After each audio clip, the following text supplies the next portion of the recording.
Yeah. No one to break through that code. With a J.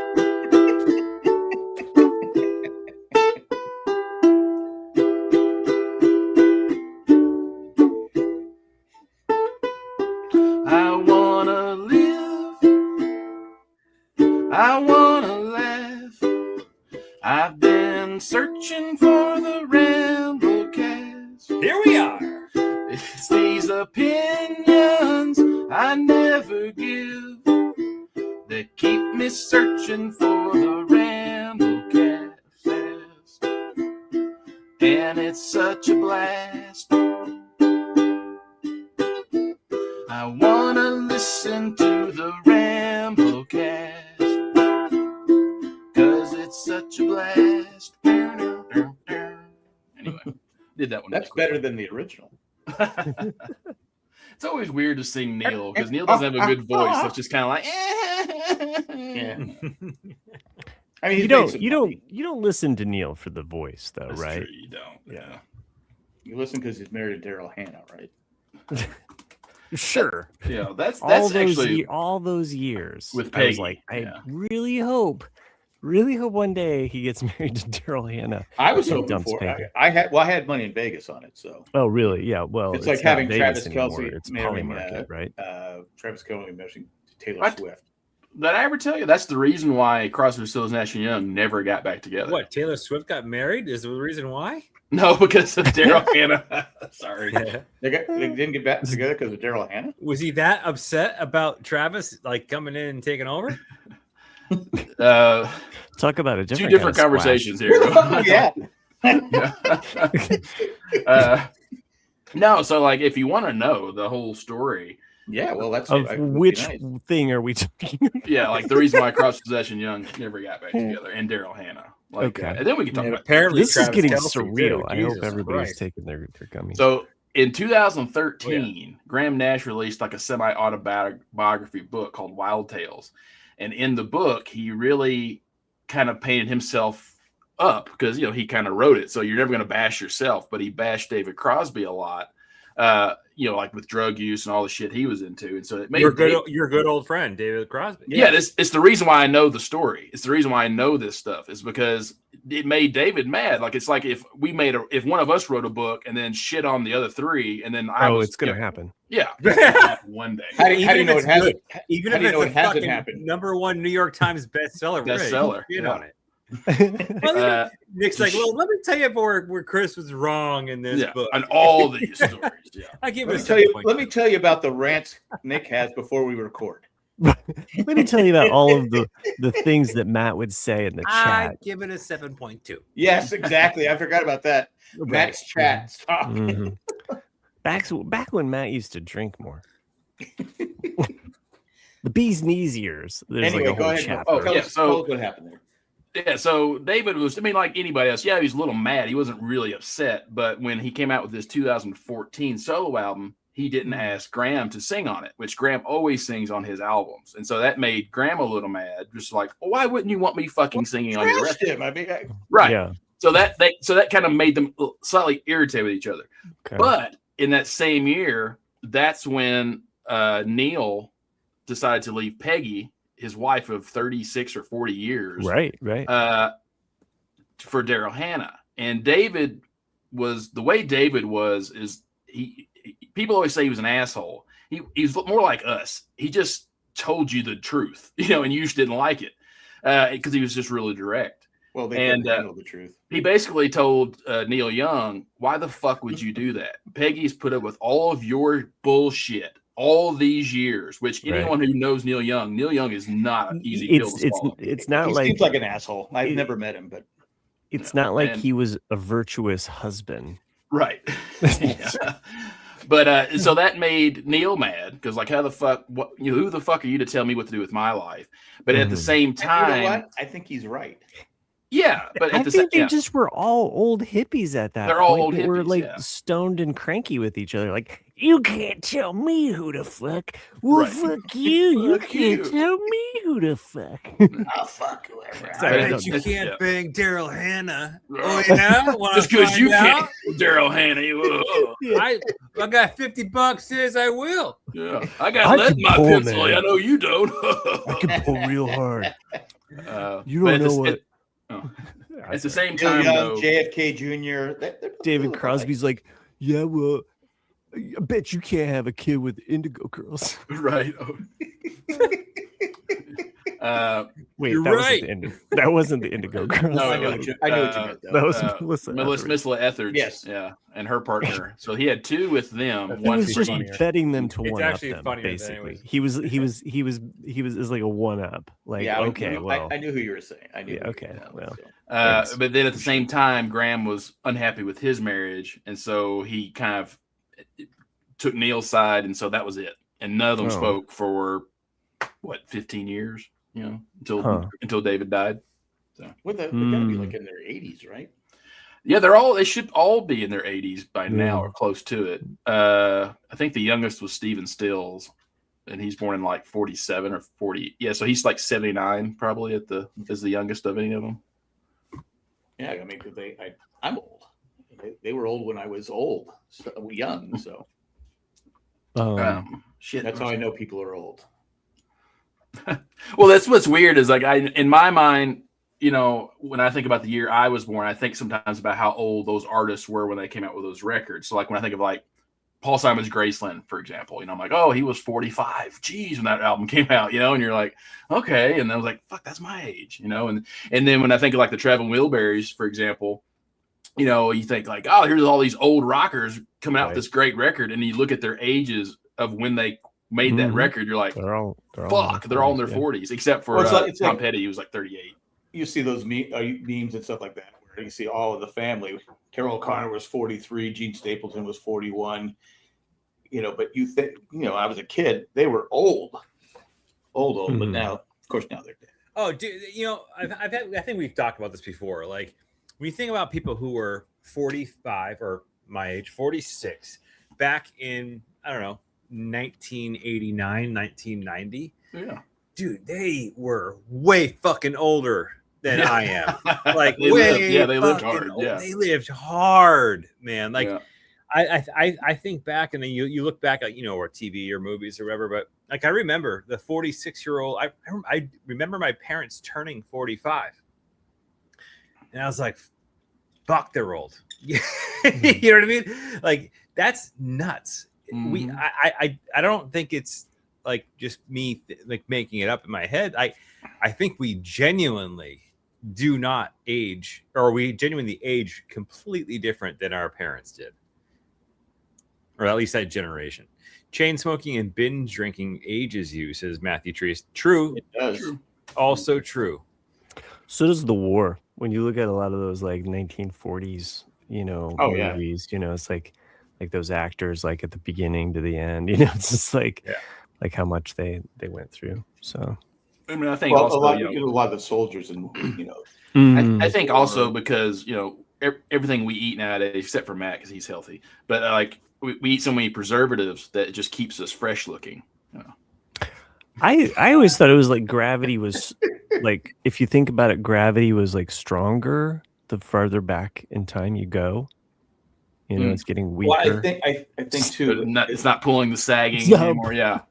It's of course this too. Is some out the there sun.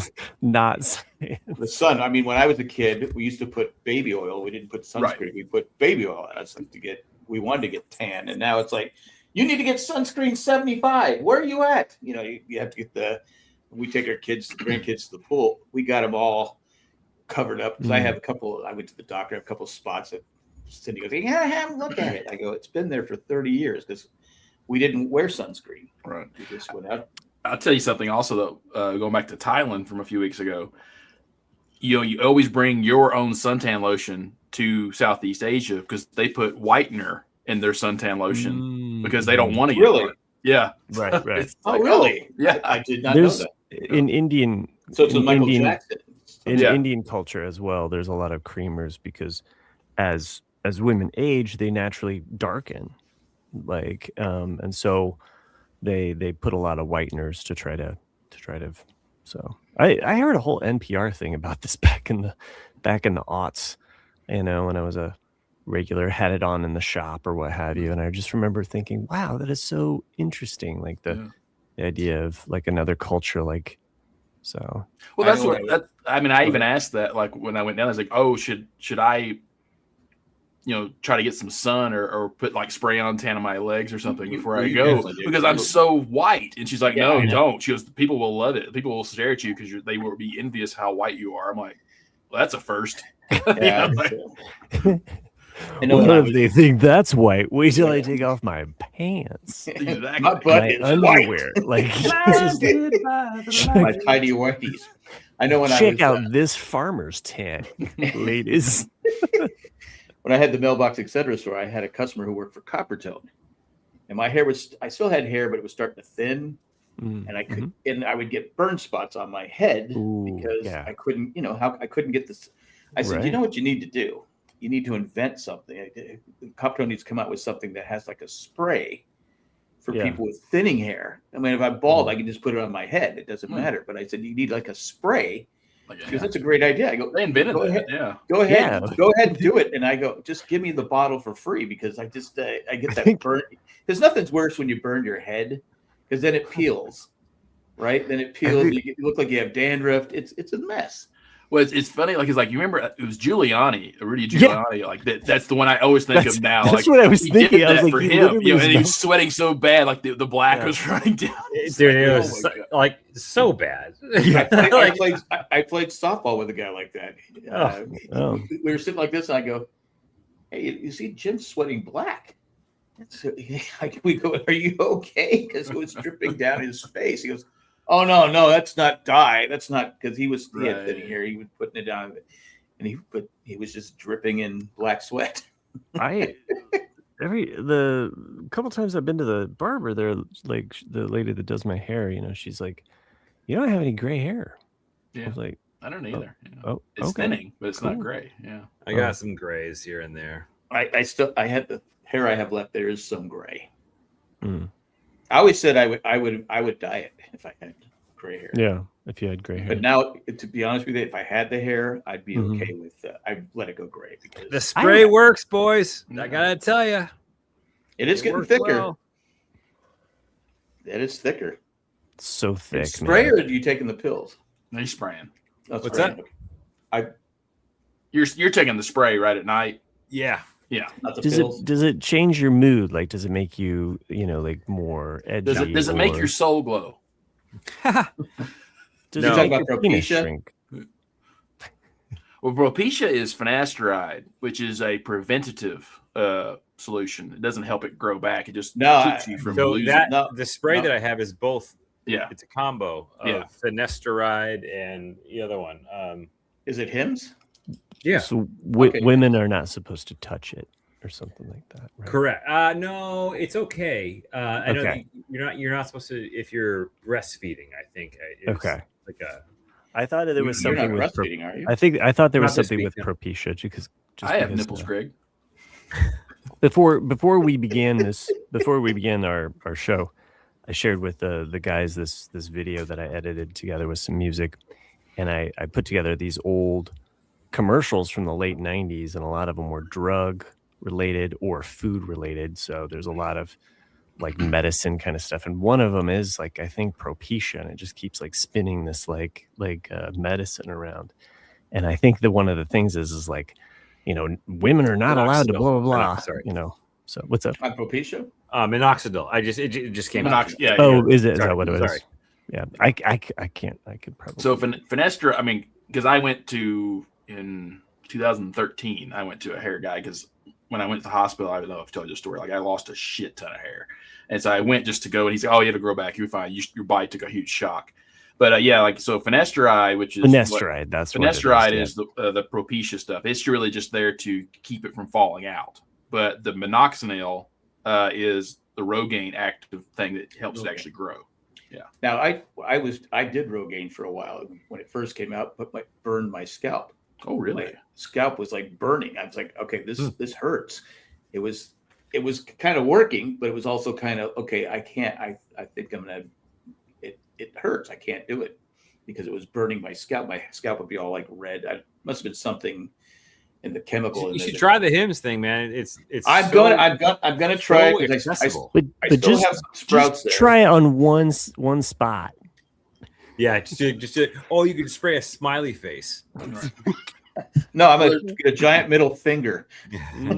I think though, once you get to like Jack's, where he's pretty much all gone on top, like they want you to either get the plugs or they also make those. They make those little things where they have like little needles in them. They kind of help like loosen up your scalp, and it kind of does the same thing. It injects like the minoxidil in there, so it will. The thing is, I have something up there. It's just not enough. Just there's enough. There's hair there. It's like grass. Yeah, you know, like before the forest. You know, it's like when a dog pees on your lawn, right here. A female dog when she pees on your lawn, it's just like why does it gotta be female? Well, because they're the ones that kill the grass. Oh, yeah. She because she has a thing for bald men. Wait, is that a thing? It's girl dog pee that burns grass as opposed to guy dog pee? Yeah, that's what I've heard. Interesting. Because we had back when I used to care about my grass. That's misogynistic. My grass would be to dogs. I'm just stating facts. This guy down a couple doors down had a lab, and he would let the lab just run all over the place. And he was he was an older guy, cool guy, and his lab would come over and just squat and just pee, and I'd get these huge. God damn! It looks like the fucking moon. And wow. Cindy goes, well, say so. I go, what am I going to say? Hey, keep your fucking dog on your own. I go, your neighbors. I mean, fucking dude. Your friends and neighbors. Don't bring your dog to my yard to piss. That's like it's a combination of your friends and neighbors in the burbs. Like you could go crazy on this one. I just let it go and just one of the things that when we bought our house that sometimes it's like, oh hey, I didn't know that this would be a benefit, right? Is that it kind of sits up. We have like a retaining wall on the street, so nobody can just kind of let their dog in our yard. Like our house sits up a little bit higher off the street.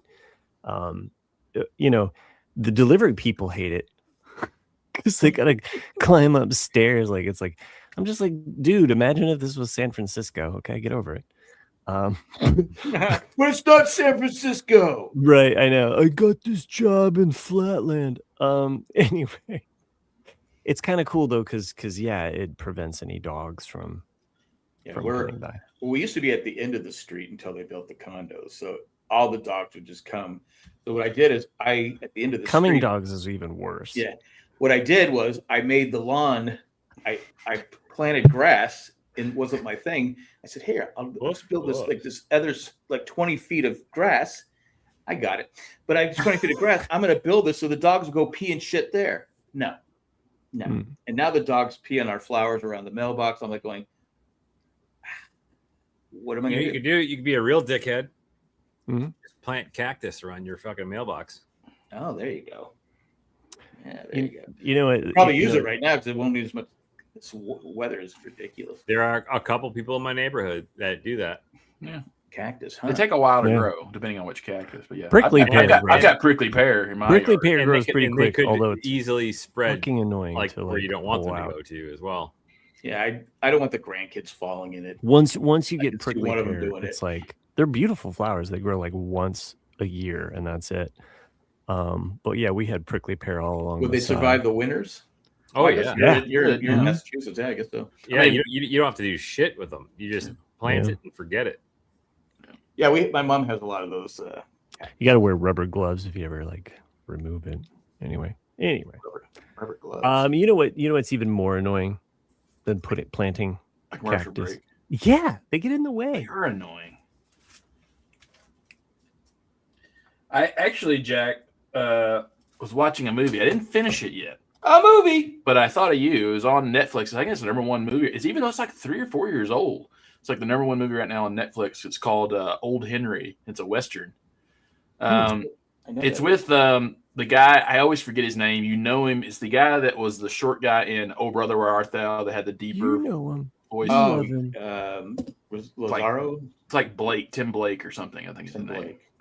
But anyway, it's all in one setting, which is interesting. But basically, he's just got a homestead. Oh, dude, yeah, man. My son was watching Holes today, and he was in it. Oh yeah, he's in Holes. Yeah. Tim Blake Nelson. That's it. Tim Blake Nelson. Yeah, so basically, he just has a homestead with him and his son. I think it's in Oklahoma or somewhere, and he comes across this guy that's been shot, and he's got a huge bag full of money. Ooh! And for a while, you don't know who to trust. He said, I haven't finished it yet, but there's people that are coming claiming to be the law, that want to find him, and so it's like, who do I trust? Who's the good guy? Who's the bad guy? You don't know. Oh, that guy. He was in that Western thing. Another Western. Yeah, the Tales of Nelson or whatever. Yes, he's in the first one where he's the quick draw. I mean, I always remember from Oh Brother, Where Art Thou. That's what I know him from. Yeah, no, that's for sure what he's I from that. The meme is from that thing where he goes where James Franco's hanging and he goes first time. Yeah, that one. Yeah. Oh yeah. I think I brought that up in the meme game because that's like Buster Scruggs or something. Buster Scruggs. That's yeah. Back when I was actually doing more meme-based things. Yeah. All right, I'm gonna watch it.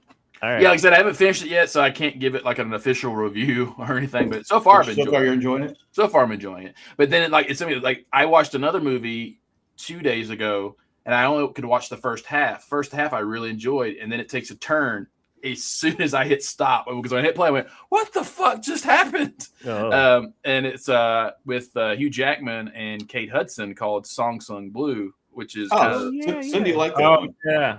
I didn't watch it, but Cindy liked it. Is that why you were listening to some Neil Diamond?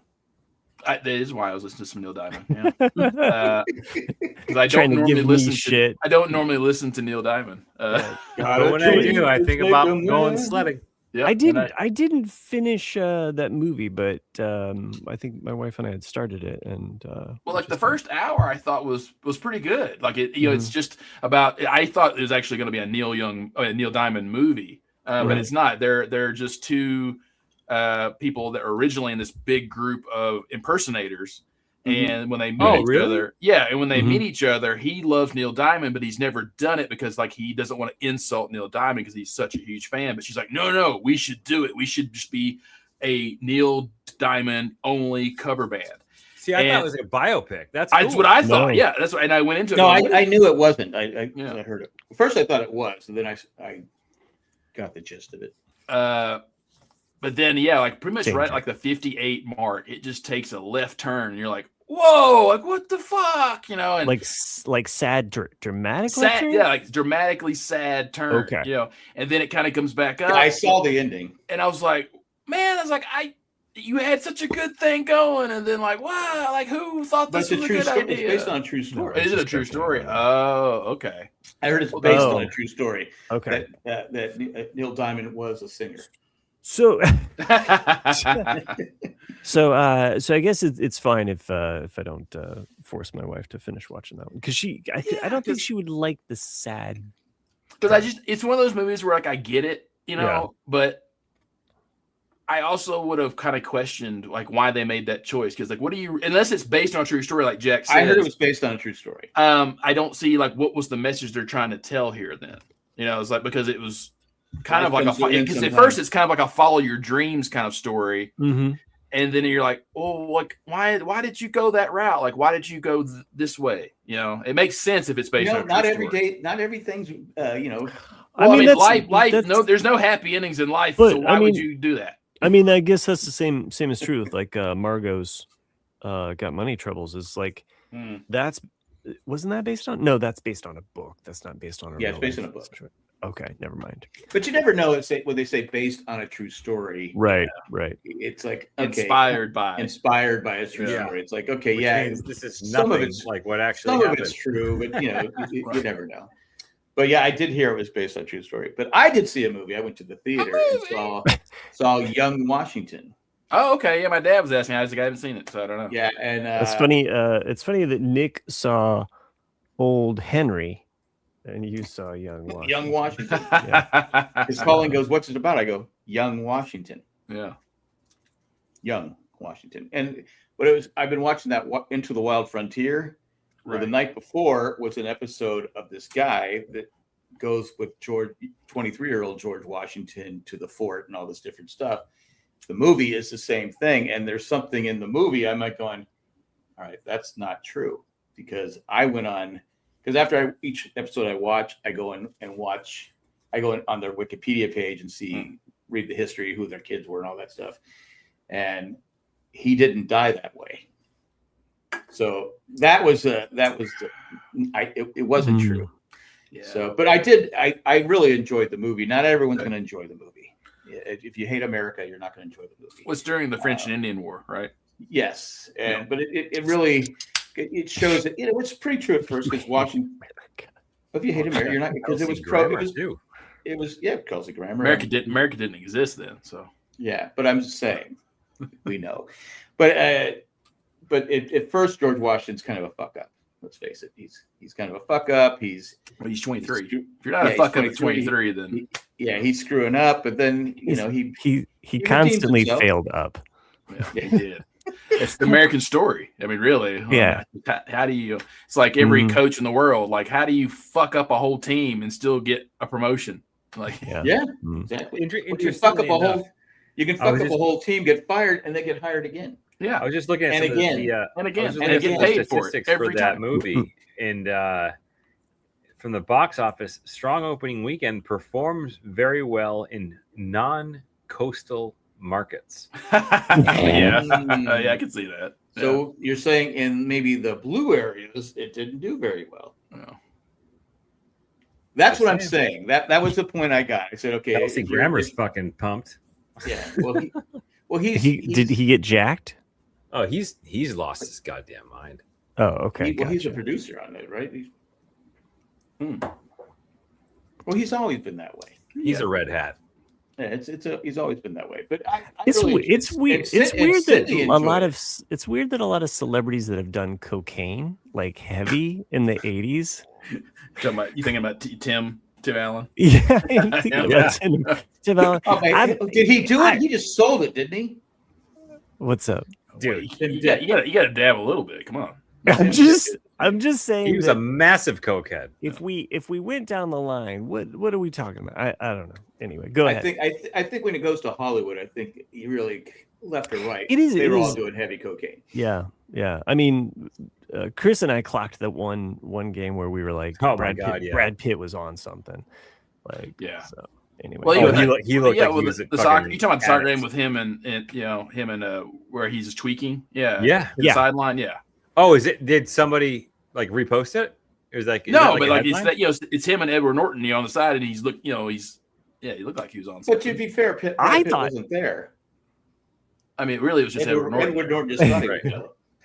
No, it was late in the game because we would podcasted that night, and then Chris and I went on to watch that game, and like there was a moment where like he like moves over, and like the way that his like arm was, I thought, does he have something like and then it's like that scene in Let It Be where John Lennon reaches in the coat pocket and pulls out something and realizes he's being filmed. Have you ever seen that, Matt? No. No. He clearly reaches into a coat pocket and you don't know what he pulls out, but he realizes the camera's on him and he immediately gives that very John Lennon of I didn't pull anything that's illegal out of my coat pocket. Right. But seriously, I mean, Matt said, Trish said it's movie produced by Angel Studios, Lean's right, shock. I think anybody, if you like history, you're gonna like the movie. Yeah, I do. If you don't like history, then you're gonna. I do like that time period. In American history. It's a fun time period. There's some stuff. It's so much fun. So much. But it was funny though. The night before, I watched Into the Frontier, which was the same kind of story. I mean, they basically a lot of the stuff in that was about this, but they made Washington. There's a part where they're going down the Allegheny River, and they're like makeshift raft, and in the Into the Frontier, they made George Washington look like the idiot. And he was 23 and he wasn't that experienced. And the other guy was something Christopher Gist. whatever. Christopher Guest. That was Guest. No, it was Gist. Gist. Gist. Christopher Guest. He was the one that be Into the Frontier was on, and that was supposed to be George Washington's friend and the whole thing. But I thought it was really good, and Cindy liked it too. Yeah, there's a lot of their AI is pretty bad, especially on that part where they're going down the river. It's like, you couldn't do a better job than that. All on the budget. No. It is, but I thought the movie was really good. And Cindy liked it, and she doesn't really like those kind of movies. She thought it was great. Yeah, like I it's one of those like you guys know me well enough. Like I want a movie that's especially historical to be as close to truth as possible. So like what you're saying, Jack, like, oh, that guy didn't die that way. That might irk me a little bit. But then like I watch something like Ford versus Ferrari, and there's a lot of inaccuracies in it, but I get it from a movie standpoint why they chose what they did. And they did do it for a movie standpoint, but I wouldn't have known because I'd never heard of the guy before until I saw Into the Frontier. I went, so should I be watching this? And then when they show how he died in the movie, I'm like going, that didn't happen that way. And I know because it wasn't just in the show. I went and looked at afterwards. Like I said, I go on Wikipedia and I look up the different people in there and go, okay, now he died of smallpox. I mean, there's a lot of dysentery. That was smallpox, but it could have been dysentery. A lot of people. Yeah, he wasn't on the Oregon Trail. Anyway, I enjoyed it. If you like movies about history and movies about gladiators, you're gonna everyone likes movies with gladiators. I saw Minions and Monsters. Oh, nice! I remember seeing you and your son. Oh yeah. You and your son. That's right. It was cool. It was cool. Like I don't know those. The more of those that they make, I'm like, okay, right. But like, he thought it was the fucking best thing in the world. So that's all that matters. There's a really good amount of like adult-ish references in it, though, as all those Illumination movies do. A lot of it having to do with Hollywood and film, and it was pretty cool, like how they did it all. But George Lucas makes a cameo. Really? Huh. Okay. His voice, or is it a cartoon? I'm not sure. I didn't look it up. It was his voice, but yeah, he's in it. So it's a car. Yeah. There's live people in it, or is it just him? No. It's. I've never seen one of the movies. I've never watched one. Oh, those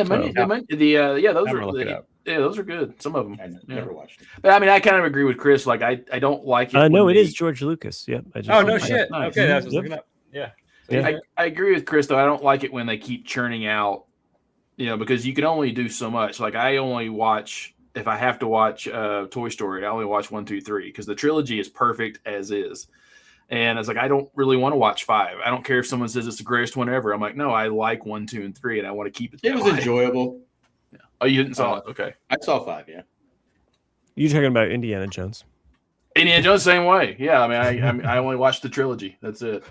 Huh. See, because I like the 5th one too. I think that I didn't. Is that the last one? The 5th one was Dial of Destiny. I didn't like the one with the last one. What was the one where it was pretty bad? Well, their last 2 were not great. They're not bad, but they're not great. Yeah. Yeah. I mean, well, to me, I agree with Matt. Like, I like Dial better than Crystal Skull, but I think a lot of things could have been edited out or rearranged in Dial of Destiny. Sure, that's my critique. I mean, we could make that critique about movies for the last 15 years, where there's about 30 minutes that could be edited out, or 20 minutes. Actually, you could make that the history of Hollywood. You could make that the 2 hour, 10 minute, 2 hour window is really the best. And so when we get into that 2 hour and 30 minute change, it's just like we've talked about this. There's nothing wrong with a 90-minute movie. Like we can bring back 90-minute movies. How many movies flow from start to finish? There's a lot of movies that just kind of. I'd rather have 2 90-minute movies and that tell like a kick-ass 3-hour story. So that's why I like that 3-hour thing you do, movie, because that thing you do hits the ground running and is interesting all the way through. To me, it never has a boring spot in it. Back to the Indiana Jones topic though for just a quick second. Sure. Like to your, it's interesting, right? Because the trilogy, obviously phenomenal, right? Like one of the better trilogies out. Like, it's not a trilogy anymore, but like a great 3-movie series, if you will. Yeah. Crystal Skull was so fucking bad. Like it was awful. Like, and I remember it for how awful it was. Yeah. So it stands out, right? So it actually Yeah. has like it has clout because of how fucking stupid it is. I mean, I did a whole meme game on But- the fourth movies. but How Dial No, you of did, that's right. Destiny, Yeah. I could not fucking tell you one thing from that movie. I remember Really? nothing from that movie. Okay. Were you stoned? Nothing. No, I get you. Yeah, yeah. I mean, even if I don't know. Well, I mean, like But like the opener to me is the best part of Dial of Destiny. Like the first, like the little mini movie before the movie Yes. starts. Like it's Yes. the best. That, part. that came out train- years after The train, yeah, the train. Yeah. Okay. There's a whole train sequence that takes place, and then we shift back, kind of to current time. I again agree. Probably 20 minutes that could be shaved out here. We have the daughter. Is it the daughter of somebody that was basically disappeared or murdered, and there's a mystery about that. Leads Indiana to on a kind of quest or what have you, right? For this Dial of Destiny. Now, the twist or the supernatural, the sci-fi kind of piece that I like, and I always love these types of movies, is anything that deals with time travel. So you kind of got me hooked right there. So I'm already There's kind of time travel. Maybe I didn't see the fifth one. So I'm I just don't- I don't remember. Maybe I'm just maybe I kind was of throwing stoned. that out there that time travel is involved. it's So so dumb. so Like okay, but like It's fair. no, it's fair. You can hate on it. but like It's- no, but it's like cool. the thing is, I've seen this movie. Mm. I have, Yeah. but I can honestly, without any reservation, tell you, I remember zero. I Yeah, it's it's this, not I have a lot of movies over my lifetime. I can say the same thing. Chris. Yeah, It's like, 48 hours. It's like my 48 hours brain is one had of this those like movies for me. this alarm went off, 48 hours. and Is like that Eddie Murphy? and like Yeah. a flipper went up and said, Really? "Nope, fuck you. This is not Um, being stored here. Like you can't even. We're Yeah. not gonna remember this thing." No, I've Yeah, 'cause like I've literally watched movies. I go, oh wait, I've seen this before. I mean, Yeah. I have But I don't remember rewatched watching it. I have rewatched 48 hours thinking, I know I've seen this movie, right? And I watch it and I'm like, I still The don't know original. what happens to that. Yeah, the movie. one with Eddie the Murphy. sequel, Yeah, the Nick original? Nolte. Yeah. Correct. You don't remember it? There are just movies like this that kind of happen where you're just kind of They like, just I don't- don't I remember think the plot. well, Jack. I don't- think it's like I don't I'm recall the- gonna side with Matt here. Like, even though 48 Hours is a good movie, it's Eddie Murphy's first movie. It's great, but it gets so overshadowed by Beverly Hills Cop and all those movies. He kind of did similar things Yeah. that when you go back to it, you're like, I know I've seen it, but it just doesn't stand don't- out like the other. I don't you're know. like- I love Beverly Hills Cop, but 48 Hours is my favorite. I mean, the Yeah, only that really genre for memorable Eddie thing of 48 Hours that I really always remember is the Mhm. opening to Eddie Murphy, just singing in the prison cell. With Right. Right. That's what I remember. Yeah. No, Yeah. I like Lack of Pussy Makes You Brave. When he goes up to the big guy, goes, Right. Lack Yeah, of Pussy Makes You Brave. Right. Yeah. And now it's coming back to me, like the bar scene coming in there, like Yeah. yeah, it's true. Yeah, I'm your worst nightmare. I'm a blank with a gun. Right. A badge. I'm saying. Because Yeah. Nick Nolte and him were great in it. They were. Yeah. Shut up, convict. I mean, there's just a lot of movies, let's face it, in the 70s, 80s that rely on like kind of like a couple key set pieces that make you remember the movie. They Yeah. stand out by like whether it's a car or like a location. Oh, no banana in the tailpipe. right, exactly. It's like That's Beverly Hills Cop. like there's a couple key moments that, like, as you remember Beverly Hills Cop, it's like Freeze. And I think the ending with the shootout is intense enough that there's kind of a drama there. I don't know how 48 Hours ends. I know how Lethal. No idea. I know Lethal Weapon 2 because of the whole part with Murtaugh and like diplomatic immunity. I mean, that's got That's like two. Diplomatic. That's I mean, number I two. still say that to this yeah, day. no, that's what I was saying. Oh, Like okay. Lethal Weapon 2. I'm saying I remember that one like key. How does Lethal Weapon 1 end? with the Dexter's dad. The fight in the front yard. James Right, Rayner, fight in the front James yard, Rayner, yeah. or Rayner. Yeah. Yeah. What's his name? It's Christmas. The second one stands out more, I think, as like a. Oh, we're talking about piece 48 there. Hours or Lethal. No, we're talking about Lethal Weapon. I'm just talking about movies You know, with set pieces and. You know. Speaking of Mel Gibson, so I know you guys probably have heard me say this about like actors who basically play the same character in every movie they've ever done. And I said this about Sean Connery. I was like, Sean Connery has James Bond and the mentor. He's always played the mentor. Like, I'm the old wise guy that's going to teach the young guy in every movie he ever did. Basically, after James Bond. The rapist for 200. Or it's a combination of what's the one with I'll take anal sex. Yeah, The Rock. The Rock, which is James Bond being the mentor. Yeah. Which there's also weird ties to the dialogue that there are. What about Capone? You could really make the argument about the James Untouchables. Bond. Yeah, I think of The Rock as he got busted as James Bond right after Diamonds Are Forever, and that's the movie. Huh. What about the Untouchables?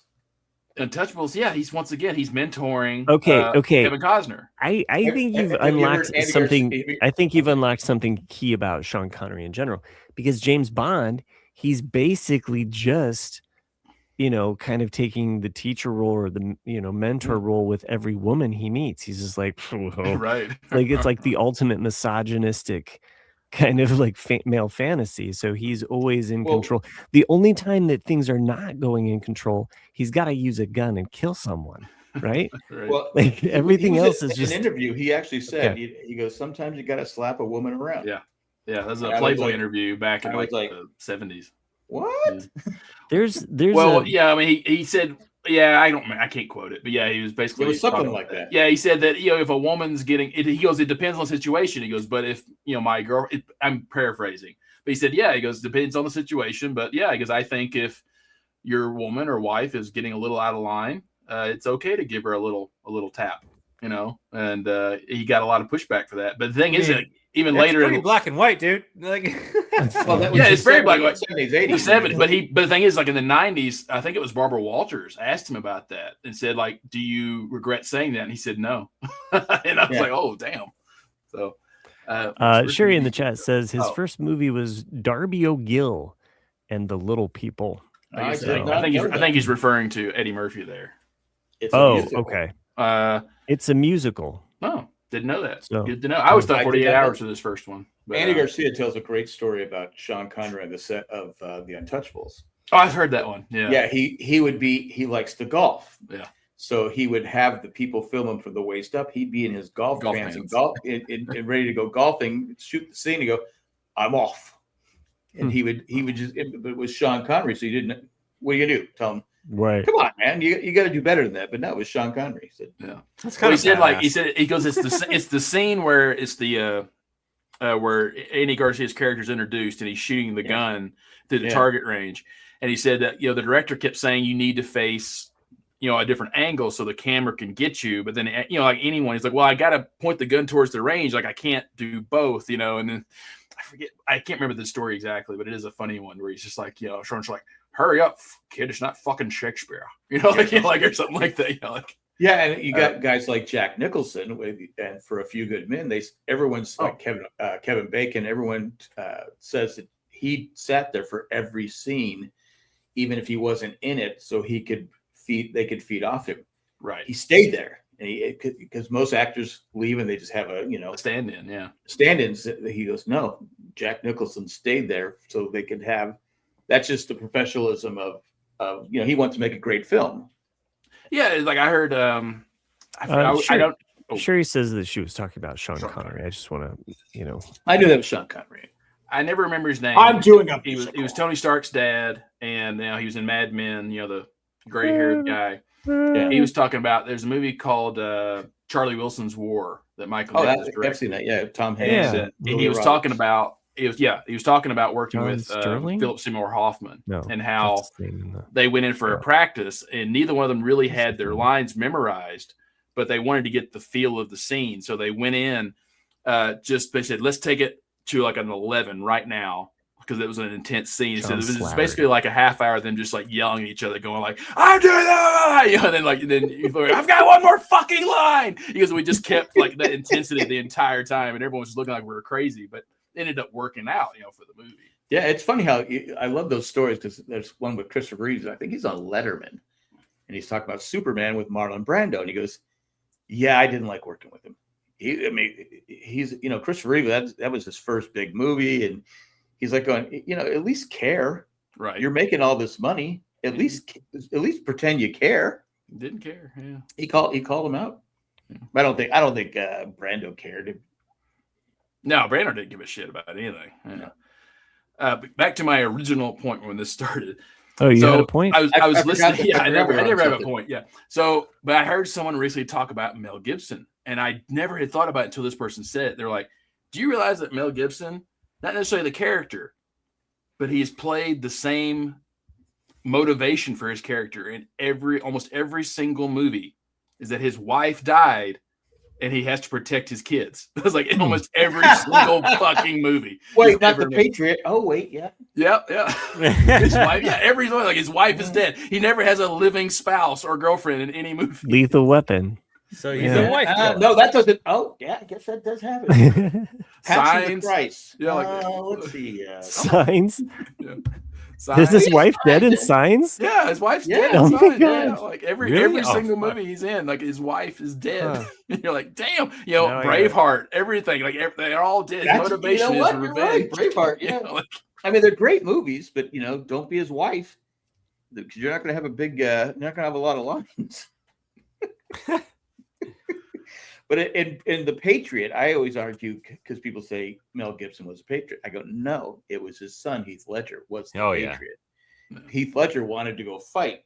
Dude, Heath Ledger was fucking awesome in that movie. Oh, he is. Every movie he was in his very short career, he was a very great actor. But because people say no, I go, he only fought because his son died. I love A Knight's Tale. Yeah. He fought because his other son died. That's what dragged him into the war. He didn't want the war. Remember, he's there saying, "We don't want to fight the British. We don't want to fight you," because he didn't want to fight because he was nuts. Remember, when his younger kids saw him going after the British, kill them all. I love The Patriot. The Patriot's a great movie. Yeah, dude. No, I mean, I think it's just because he didn't want. Like anyone who's been to war, I can't say I have, but like it changes you forever, and he didn't want that on his kids, and so right, exactly. And when he does that, you let it's kind of like the lyric by Smashing Pumpkins, "The killer in me is the killer in you," and that's the whole point of it, is that we all have that in us to do that, but do we choose to or not to do that? And so when he actually has to kill again, that's why you see that. So far, I haven't, and he can't just kill. He just. By the way, like he's really not been in a lot of rom-coms. What Women Want is really kind of. I like What Women Want. Yeah, that's another movie where Matt's talking about. I know I've seen it, but I can't remember anything about it except that he can hear what the women are saying. Conspiracy theories with Julie Roberts. Yeah. Mm-hmm. So. But you know what? If I was an actor, I would probably choose not to be in a rom-com. I mean, think about Mad Max too. Like his wife's dead. Mad Max. They're all. And it's funny. It's the first movie. It doesn't even sound like him. No. Yeah. No. I don't even watch the first one. I just start with the Roadrunner. No, I love the first one. Or Mad Max. No, Mad Max. Knowing that it was dubbed, that his voice was dubbed, it kind of ruins it. I don't like the burning scene. The burning scene where his partner gets burned. Mm-hmm. That used to freak me out. But when he handcuffs the guy to the it's the same guy that jumps off in Lethal Weapons 1, same actor who jumps off you really want to die? You really want to die? Oh, right. And he handcuffs him, he jumps off, suddenly the handcuffs are broken. Yeah. And then when they land, they're together. Mm-hmm. It's the same actor. You jerk your arm out of the socket. Yeah. Right. He gives a saw and says, okay, you can cut your foot off or die with the explosion of the motorcycle. It would be funny with movies like that to just go and post now, do a special edition where it's like there's a big chain that extends out into the air. Sorry, it's just random. Do you really want to die? Do you really? Because Murdoch and him don't get along in the beginning. Mm-hmm. No, they're because he's crazy. He wants to die. We talked about they're gonna make another one. Did we talk about that? Yeah, no. Well, not with so Richard Donner, the guy who wrote and directed the Lethal Donner Weapon Party? movies. Yeah, he had called Mel Gibson like 8 years ago or 9 years ago, saying, He was like, "I've got an "Hey, idea. I've got an idea for another heard your Lethal thing Weapon." about the Okay. Jews." Gotta have Joe Pesci in it. Okay. Yeah, I mean, I don't know if they would get Joe because Sorry. he's been I retired. still say that to this day. My wife and I both do it. Okay. What? That would also be a really funny person But, to appear in a Mad Max as Joe Pesci. Yeah. like that character too. Do I amuse you? Sorry, go ahead, Nick. Go ahead. Yeah, but he was dying. You know, he knew he was dying. He said, "I've got another idea." And Mel Gibson basically said, if you write the script, if you get the script done, I will direct it for you. And Danny Glover both agreed that if is Glover in it? It would be. It's going to has to. You have to have Danny Glover. He has Alzheimer's. Oh, he does. Oh, I'm sorry. They might not make it then. All right. I was very confused. I thought you were talking about Lethal Weapon. I thought you were talking about Mad Max. Oh, Mad Max, no. And then Danny Glover's in Mad for me, Max. I'm imagining Joe. Too old for this country. I'm imagining Joe Pesci appearing in Mad Max. That's why I think it would be really hilarious. Like, well, Joe Pesci's like 80, isn't he? Mm-hmm. Because he only came back to do The Irishman. I can't remember. Like, it was a very specific reason why he came back. Well, he had quit acting at one point. Yeah, and who was it? Who's the guy with the big eyebrows? The director, Martin Scorsese. Martin Scorsese called Eugene Levy. I'm not going back. Eugene Levy. I'm not going. And he was like, I don't want to do it. Because he had such bad. He was an actor, but he wasn't making it. So screw it. I don't want to do it. Oh yeah, then he did Raging Bull, and he was perfect in Raging Bull. I mean, Raging Bull's a great movie. What's his name? De Niro put on all that weight to play. I mean, if you haven't seen it, it's a great movie. It's in black and white, but it's still a fantastic movie. But anyway, he almost said, "Fuck it, I don't want to do it. I'm tired of being jerked around, and I got this manager job at a restaurant. I need, not that being a manager at a restaurant's a bad deal, but if you can be Joe Pesci and make billions." Yeah, I mean, like Joe Pesci's IMDb is not really that long, but like he's pretty much nailed every role he's ever done. Home Alone, yeah. He's just, and it's funny. He's short, but people are so afraid of him. Yeah, we've lost Chris. What are you researching here, man? No, I went down a rabbit hole of Joe Pesci and all these. IMDb will do that to you. No, but yeah, Joe Pesci will always be for me like the scary dude, to Jack's point. Mm-hmm. But then there's also like the what do you call it? Like my cousin Vinny, Joe Pesci. Yeah. Right? Oh yeah, that's excellent. Yeah, which is like such a huge like 180 from almost all of his characters. You know what I mean? Well, especially it takes the Goodfellas. It takes that Goodfellas and just like flips it. Right. Yeah. What I like about that movie, especially because Joe Pesci is always known for his supporting roles. Casino. Right. Goodfellas. Thank you. But that one is where he actually got to be the lead. But what makes that movie work, aside from Marissa Tomei and him, is also the side characters. Because we've talked about that. Because we talked about this like a few months back. To me, like one of the scenes is the what are we talking about? He's thinking about Marissa Tomei. Oh God, yes. Sorry, Jack and I are just being. We talked about this a few months back, but like the public defendant who comes in, and has the stutter. Yeah, I mean that whole scene, you really don't think about it, but him going up there and going, "Ladies and jury," and if you look behind him, you see Joe Pesci and he's like going. But you look at Joe Pesci and Ralph Macchio and the other guy, they're dying laughing in the background because of just how hilarious that is. It was hilarious, Dave. Not to make fun of people that stutter, but it was hilarious. But I watched that about 3 or 4 months ago. I said, I'm gonna watch it. I haven't seen it in a while. Marissa Tomei, did she deserve the Oscar? Yes. Yeah. Why is that even a debate? Well, some people people said it was. Did she really deserve the Oscar? Well, no, people thought it was a phenomenal. mistake because Jack Palance was the one who read the card. Right. But at his age, they felt that he might have made a mistake, and they actually had to go back and confirm and actually show, like, no, she actually won it. Because a lot of people believe she didn't win. It's like Kim Basinger won for LA I never knew that. She's only in like drama. 9 minutes of the movie. Yeah, that's true. So it's like, no, she was hot, so we'll give it to her. She has to deal with Alec Baldwin. Well, she did. Yeah. Yeah. Yeah, it's funny. Like I guess because he fell on so hard times after he murdered that guy. He's been on the convention circuit this last year. It was a woman he murdered. Was it? Oh, that's right, a woman. Yeah, the woman he murdered. Yeah. Yeah, I thought there was something.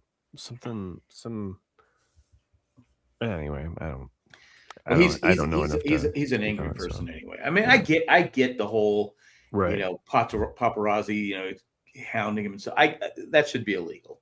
Right. It just should be. I get that, but he's just not a. That whole family's a little off.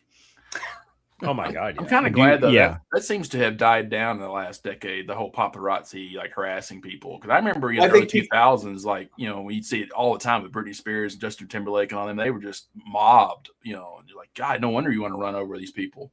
Yeah, I mean, I think people stop buying the stuff. I mean, if you stop, magazines are not.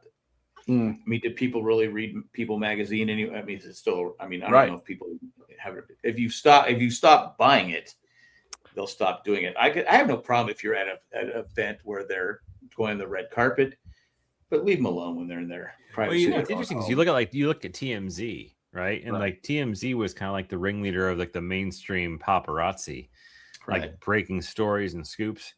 And now they're in the fucking White House, dude. That's true. Yeah, they have not gone away from, but their focus is no longer getting the hot trash gossip out of Hollywood. But they're trying to become a legitimate BuzzFeed tried to do that too. Well, I think people have stopped. Maybe to Nick's point, maybe people have stopped caring about Hollywood. Yeah, and it's like whatever. Right. I think you're right though too. I think there was that transition period. I think there's also different ways in which people are probably obtaining celebrity pics and stuff like that, and part of that's through the internet. I think exactly. I think you're right because that early 2000s was that transition from magazines to all of a sudden the internet, and then heck, with all of the stuff that happened in the later early 2000s, where it's like celebrities were posting their own nude photos. So why do you need the paparazzi? Right. I mean, the bigger fight is like AI using celebrity faces for porn and what have you. I mean, like if you were a celebrity, that would be the thing that you're most freaked out and trying to fight is the use of your image and voice and all of that stuff. And it's so, I mean, it's so well done. Like when Matt said for Young Washington, that scene where they're going down the river is pretty shitty. It's like, okay, we couldn't do a better job with that. But then on the flip side of that same thing is in The Hobbit, the second one, they were, that was some of the highest CGI in the world, and it was terrible because it looks so unreal, even though they spent God knows how much money on it. The barrel scene, if for everyone out there knows what I'm talking about. Oh yeah, the barrel down the fucking and that was also shot in 88 frames per second. And that was the first time that ever was in a theater, and I remember watching that getting dizzy. Yeah, I looked down. Yeah, because I remember people saying that they were getting close to throwing up, and I was like, whatever. And then I saw it, and I went, oh fuck, they're right. Yeah, wasn't Lofty had a bad submarine scene that was CGI, and people just really bitched about it, something like that. It was like a TV show. It's like that's I go, come on, it's a TV show. I'm just thankful that I'm getting really good storytelling. Right. It's it's cheaper than getting a real submarine. Yeah. Oh hey, you know what? Speaking of submarines, I built a Lego set. A Lego set? Is it Das Boot? Nothing to do with Das Boot. It's transition away from Das Boot themed submarine. No, it's from the house from Encanto. Oh yeah, I remember you. I can't remember if you. Hold on. Come back. We're holding. It's about to drop it. Fuck. Now, what does this have to do about submarines? It doesn't. I just wanted to talk about it. Talk about sidebar. What the fuck? We all is it I yellow? was about to say that. I think the only Lego submarine that's ever been officially made is the yellow So submarine. this is the Encanto Madrigal Magic House. It was a really fucking fun build, dude. Like I got it like on a whim on a whatnot thing or whatever. Yeah. But it was actually a lot of fun. There's some pretty cool shit on it too. So like if you see an Encanto, the house is magical. I'm losing minifigs. That's okay. It's magical. And it does all this crazy shit. So they incorporate like all these little. Oh, where am I? Oh, sorry. Here, I was trying to put you in there we go. Here. So you can like move the tiles. Which is kind of fun. In each room is like a different scene from the movie and different colors and stuff. I really liked this one. I thought this is actually really cool. I'm gonna get a little bit closer. Get a little. The hammock, which I thought was actually kind of cool. Oh, You got the friends. It was a really fun build. Though I don't like them friends minifigs. What's that? Oh, The friends yeah. minifigs. Like to me, those are creepy to me. I don't Yeah, know. they're Yeah, scary. fair enough. No, I don't disagree with Give you me on bad that. dreams. But you know, like sometimes they're still okay. I mean, I get it. Yeah, Like, yeah, I agree. With I try not to. Jack's just agreeing with everybody. I agree with Nick. No, Chris is right. Yeah, I agree with Nick. There was a battle in our Lego city that my kids have, you know, because my daughter wanted to have John a Richards friends. brings up a good point. Actually, I was on something else, and I know you guys were watching. Anyone been following the drama of bricks? You know, does anyone know what this story is? It's John, I've been following it. Jay actually has been following this, and didn't he kind of text us about this? Yeah, he did. That's right. Yeah, he did. Oh, Jay said something, so I ignored it. Yeah, so basically, a guy sold his entire Lego collection to Bricks and Minifigs, which is an independent Lego company. You know, they just kind of like mom and pop kind of, but it's a chain. It's a franchise, yeah, but it's like a mom and pop. And you know, they're in towns that are too far away from an official Lego store. Like here, like we have one here in Loveland, and so to go to the Lego store, I have to go down to South Denver to go to an actual Lego store. But this guy had a huge Lego collection, and he chose to what's the word when you pawn it? No, he didn't pawn it. It was like consignment, right? Consignment. That's the word. That's the word I'm looking for. Yeah. So he basically agreed to let them sell his Lego for consignment. Well, and then he had like a massive collection, like $250,000 or something like that. Yeah. So basically, though, the Lego Bricks and Minifig store then all of a sudden decided to go out of business, and they kept his entire collection. So he's suing them to try to get his. No. So it was the company, what is it? The owners sold it to another franchisee. Oh. And the second franchisee, that's right, was like, fuck you, they're mine. Yeah, that's right. There was. Well, I mean, then you think you would sue the guy that sold it too, because it's like you can't. It's still a sell is a sell, you know. Yeah, that's a real. Hence the drama. Yeah.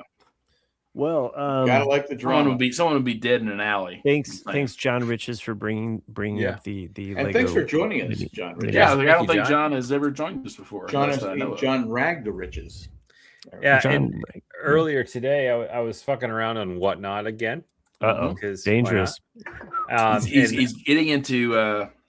I went into. You remember when I had my summer of I do. Are you not doing it anymore? Remember, Chris, you've got 2 kids to put to college. I know. I haven't been buying as much on there. Although there was something just the other day. Like I'll get on there and I'll search certain specific things, and I was like, oh, I'll pay this much with shipping. So I put in a bid, and then I happened to get it, and I was like, okay. So, and it was like under 20. So I felt so really good. Today I went on to like one of the live auctions where they do, and they'll often do like these like little, it's like gambling, right? So he's got like 15 sets behind him, and like they're all ranked in like different tiers, and he'll do like $1 bid in like 15-second intervals, and he'll have like 200 of them, right? So he goes through, and the spinning wheel happens if you win the auction for like your ticket or whatever, and it's like one of like you could get like a delayed opening, you can get a guaranteed set, or you can get like a bag of shit, essentially, right? I love a bag of shit. So I went to two different ones cool. today, It has and glitter. and the grand prize was the Lord of the Rings Grand. Oh, So I was like, all right, I'll go into it. So I think I entered like 8 times. My average is about $8.50 per entry. yeah. I got 5 minifigs. Okay. Of like they're like Star Wars battle droid minifigs. Like that's kind of like the womp womp womp. Yeah. Here's your consolation prize. Now, do you mean like the little tan ones, or do you mean like the super battle droids? Super battle droids. Nice. Yeah. Which are I've gotten a few of them already. I don't know where they are. But they're just like a penny a piece type of thing, right? Yeah. But then on the last pull that I got the delayed opening or whatever it was, and I got to choose what I wanted of the 3, and I got Grand. Nice. And I was like, fuck yeah. So a Grand I ended up paying, I think, like $50 for. Still okay. Yeah. I got 5 super battle droids and a Grand for $50. Nice. And then I entered in another auction earlier today. I had 2 entries that I actually got pulled, and I ended up getting the Toy Story Brickheads set, which is like retails like $40 or whatever. Yeah. Just kind of a cool little thing to have. I'll probably just keep it in a box along with the Grand and let it. You know what? I real quick. One thing, Chris, as you amass this collection, A, you always have parts with some of these, but B, I sometimes will hold them back for like birthdays or like things that come up. It's like, oh shit, we need to give. Hey, I got this, and so I have like a tote. Christmas time, maybe. Yeah. I have a tote that we just put stuff. Some of those, into. even those. I mean, same as with Grand. Like sometimes those free promotional ones end up being worth a lot. They do. Yeah. So I wanted to clarify for everyone out there that's listening and for Jack. The Grand Lego. Stop listening. Yeah, the Grand Lego. The Grand, for one, Lord of the Rings people or non-Lord of the Rings, but Grand is the battering ram in Return of the King that the orc used to open up the door of Miras Tirith. Was oil being poured on him? No, they didn't use that. No, tar. That's what they did in tar. They could light them on fire. But anyway, so this was the free gift with the Lego set if you bought Miras Tirith. And it was going for anywhere from $175 to $300, just for this little free gift. And so Chris getting it for $50 is one hell of a steal. So good job, Chris. Yeah, because they're selling on eBay right now for like $150. Okay, so they've dropped a little bit since. Yeah. But good deal. It'll grow in value. Mm-hmm. Especially if you never open it. Right. It's amazing how much I know we took. I don't know if I talked about last week. We took too late. You know what also grows in value? Commercial breaks.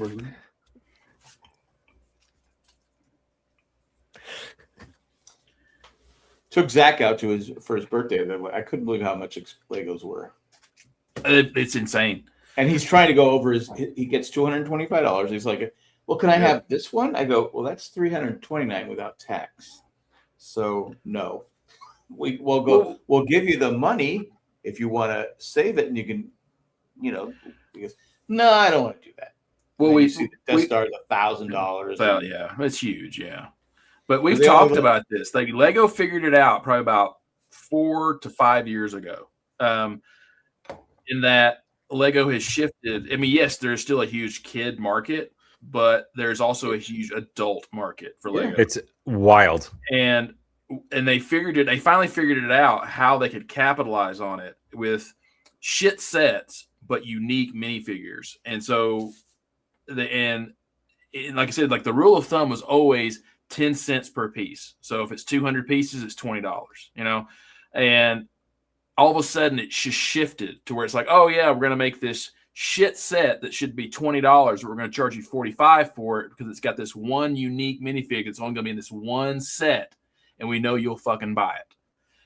It's to me, it's crazy. I mean, I think it's cool, but it's like there was a car there. I go, I'd like to get that. I go, $300. I go, Oh, the McLaren. that's what it was. I'm like, going, It's awesome, it's dude. like That car $329. is I go, fuck. I'm not Their paying F1 $329. line of shit is pretty fucking impressive. Yeah, I mean, that's a Cliff Flex. It looks real. I mean, it The looks like Speed the series. car.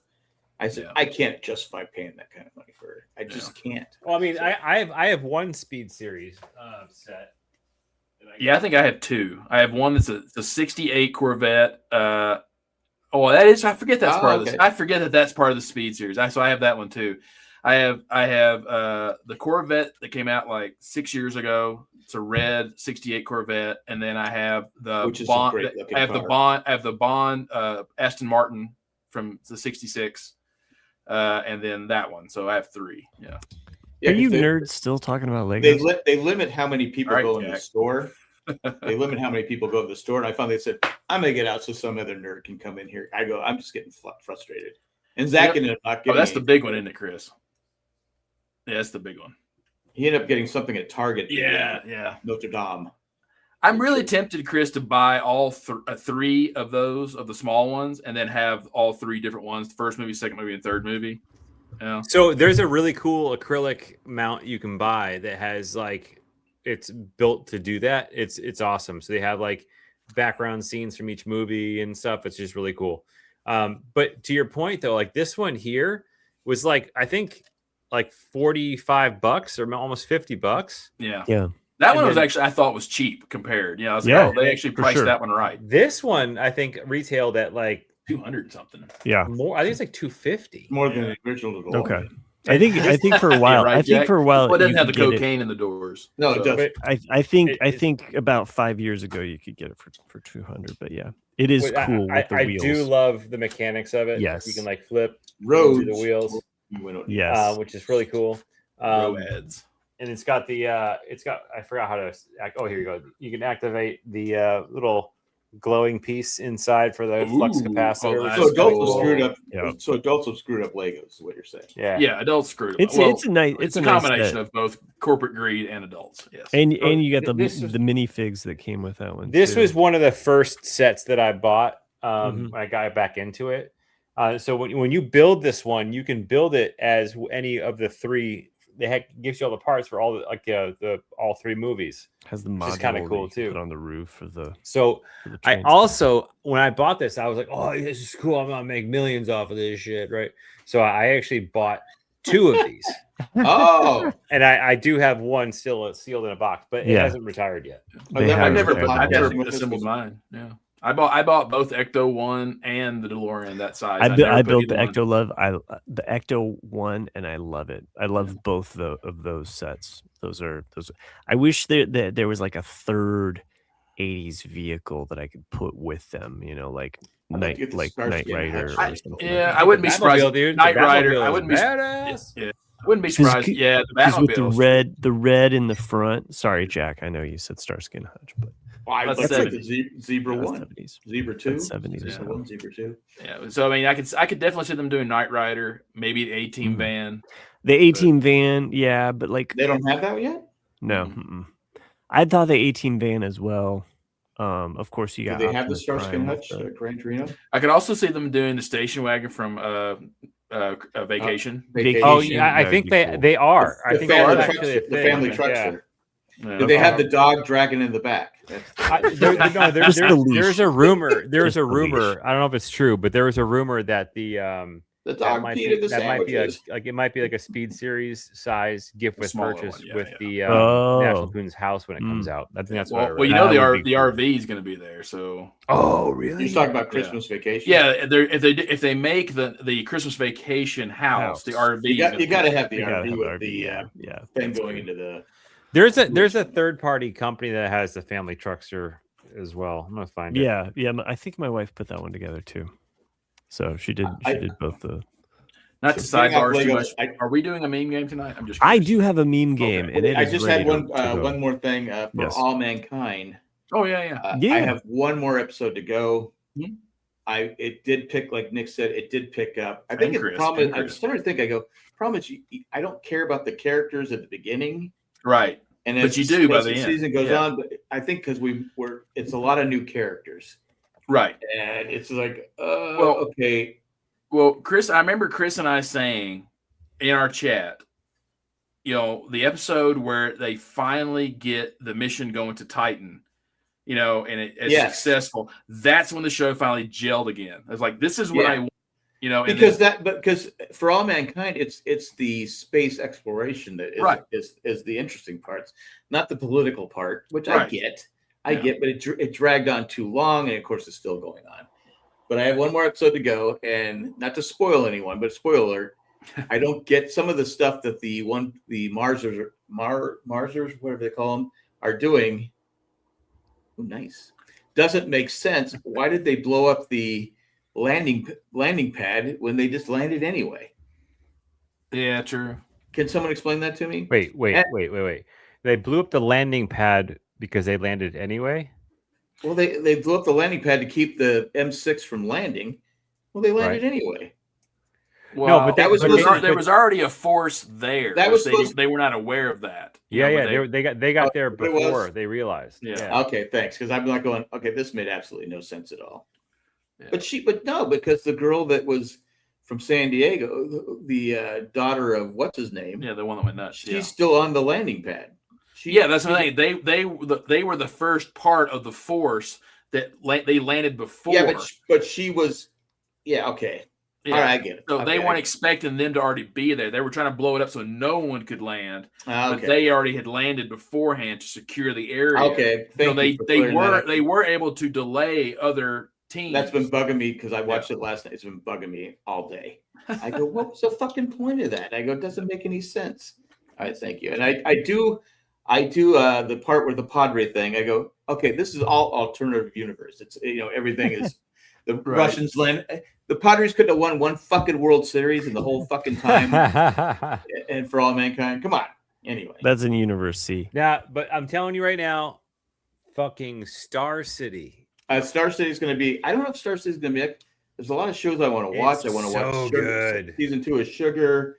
And there's another show I want to watch. Well, we got. I'm looking at my list right now. So Chris has been recommending Maximum Pleasure, Star City, Maximum Pleasure. You've also got The Bear season 5, Silo season 3 just came out. Bear was phenomenal. I loved the ending of The Bear. The Dark Wind season 4 also is released. To kind of talk about The Bear. Sure. I was not a fan of season 3 or 4. Me neither. But season 5, it takes you a little while to get used to because it's literally one day. Do I have to watch season 4? I don't think so. So it's like The Pit. Yeah, like season 5 to me should have been season 3. Because it's have season 1, season 2, and like they're like, okay, now we have a restaurant we're chasing our Michelin star. And then season 5 is basically one day just in the restaurant. Of like the chaos and like what goes into it. And it's just different times, each episode's like a different time in the day of like the prep for what they're doing for this day. So like The Pit. Yeah. I didn't watch The Pit, but yeah. Oh, The Pit, dude. Watch The Pit. You got to watch The Pit. No, like Matt was right with the episode I missed, where he's like, Nick's never going to watch The Pit because as soon as he sees me here, like de-sleeve, I'm like, yeah, I'm not fucking watching that shit. I'm going to watch The Pit, but I just got to be in a good frame of mind. Sure. No, I get it. But yeah, I want to watch. What was it? Red City or Red Planet? What was it called? Star City. Star City. Yeah. How come you taste so fucking good? Russians? I plan on watching Star City at some point, but yeah, you'll like it. I mean, I've enjoyed it. I got one episode to go, so I don't know what I'm going to watch. I have nothing to report about. No, it's been perfect episode. Like every episode's been really, really good. Should I watch season 2 of Sugar or Star City? I just started watching season 2 of Sugar. I would say Star City for sure. Yeah. Okay. All right. Because it just does a good job. It really does. Like Star City. I mean, because like you'll see something, and then you gotta go, well, that's it. For that like that little bitty tiny storyline. And then you'll get an episode or two, and then you're like, oh fuck, they're bringing that back. Like, and so you're like so it is. It's very. You can tell like someone put a lot of love into crafting season 1 of Star City. It's very, very good. I will watch it. All right, gentlemen. You know the name of the game. Oh, I do want to say one thing before the meme game starts. And I want to say, Chris, this is a message for Chris. 2 weeks ago, Jack won a game. Last week, Jack won 2 in a row. If he wins one this week, that's called a winning streak. Winning streak, yeah. I understand the assignment. Do you like my background? You lost your mic, I hate your Jack. microphone, though. Yeah. Oh. You lost your mic. So for those just listening, which is 98% of the people that probably listen to this, Jack has a Lion King, the Meme King, picture that he's made there with the Lion King theme, and apparently he's put his head, and he's got a weird hat on. It looks almost like a baby's bonnet. It does. Yeah. With sunglasses. It actually is a baby. I was at the beach. The ears are okay. And Ava, who was like 1 or 2 at the time, I took her hat and put it on and took a picture with it. He's put his head on Simba. Anyway, very disturbing. I thought it was pretty ingenious. Yeah, I have two games kind of in the holster here, nice. just in case. Because we're not recording next week or the week after. Well, I mean, you guys can record next week, but Jack and I will be okay. So probably not. Yeah, because Jack and I will be in San Diego. Yeah, the week after I can't. I'll be in Comic-Con the week after. Yeah. So like 2 weeks. We're taking a. Well, I'll be in. I should say I'll be in San Diego. I'm not going to be taking a long hiatus here, guys. I mean, I got our stupid thing, but that's happy belated birthday, Sherry. Oh yeah, happy belated birthday, Sherry. Yeah. Hey, Sherry, happy birthday. I wish her happy birthday already, so I don't do it again. I don't go on Facebook, so I wouldn't know. I did it. It was the same day that I posted about the show. So I did have one other thing. I don't know if you remember Don No. Remember he used to send emails to the Game of Thrones podcast. He also was a big married man show guy. He would send us beer that he made and all this different stuff. I go, I haven't heard from him in a while. And his birthday's come. I looked. I go, he passed away 3 years ago. Oh damn! Oh no! And I'm like going, oh my god! I go, I didn't know that. I go, because we used to go back and forth all the time. I go, I haven't heard from him in a long time. Well, he passed away. That's what's sad about a lot of things like that. And just Did he go to Comic-Con? I don't know if he did or not, but my favorite thing about Don No is CJ. I don't know if you guys remember CJ, a smart ass guy. He sent an email back to the Game of Thrones podcast. He goes, "You know nothing, Don No." And I always remember that. But anyway, if you remember Don No, he passed away. And I go, 3 years ago. I go. I mean, the only way that I would have probably wished him happy birthday ever since. I go, I have, and I go. Was he ever at a Raleigh meetup? I don't think so, but he used to send things to the Married Man, and he used to send things to like Game of Thrones and stuff like that. But I didn't know until a couple of days ago. I said, "Oh, his birthday's coming up." I go, "What has he been up to?" I go, "Oh crap!" Yeah. So I felt bad for not knowing that he had passed away. Well, that's a really weird segue here. I'm sorry. I hate to be negative, but no, he was a good guy. I'd rather know. Well, on that note, on the death note, let's take a commercial break. We can. Yeah, we just took one. But sure. I know, but we could take another one. Another one. I was gonna pose it to you guys. Which one do you want? The one where Jack loses. The one where Jack loses. Well, okay, we'll go with this one then. So that's fine. I don't mind. I feel like this one has. So keeping it's tough being the meme king. Yeah. Okay. Well, Jack, you lead this. Unlike the Dodgers, I mean, the Padres. Keeping with last week's theme, I decided to kind of go down another rabbit hole of looking at logos. Bands, animals, and people. Okay, so the dice is again the random category. That's a die, I should say. That's a dice. Yeah, but it's the random category. So, and then you got bands, animals, and people. So these would be logos that involve people, logos that involve animals, logos that maybe come from bands, and then are random. So there you go. Okay. It's actually one of my favorite throwaway lines from any movie. Robert Downey Jr. There's some woman in a bar like trying to fish like how much money he has, and she goes, "So what do you do for a living?" He goes, "Oh, I'm retired. I invented dice when I was a kid." It's like, I just love that line so much. Used to be in a lot of comedies back in the 80s. Well, Funny guy. Mr. Funny guy. Meme King, you get to go first here. I will take People for 3, Wink. Okay. Oh, these are by points. Okay. Yeah, these are by points. 3. That one. Okay. Good to tell me there. So, all right, here we go. Clicking on 3. And if I do have any mess ups, then we got to go to my other board. So, Okay. All right. It always happens on the right column too. Brand name associated with this logo, and it's 3 points because there's, brand name associated. This is worth 3 points. Yeah, it's worth 3 points. Okay. Bob's Big Boy. It is not Bob's Big Boy. He's not fat enough to be Bob's Big Boy. I should know. That. What are the other questions? Well, that's name. it. Okay. I can give you 2 points, Jack. You got Big Boy. Okay. It is not Bob's Big Boy, so it'll go to Chris. That's right. Okay, so fuck. I'm in a position here. I got 2 points. So I You got 2 points because it's called Big it's Boy. something Big Boy, yeah. Yeah, but it's not called Bob's Big Boy. So I did give you 2 points. That's why it was worth 3 points. I actually worked here. Really? Oh, okay. But what's interesting is that I think regionally, I think the name got like sold, and you could have it be so and so's Big Boy, blah blah blah, Big Boy. So I don't believe it's the name of the one that I worked at. Huh. But I'm gonna say the the Big Boy. Oh. Gonna go with the No, it is not the Big Boy. it's not the movie.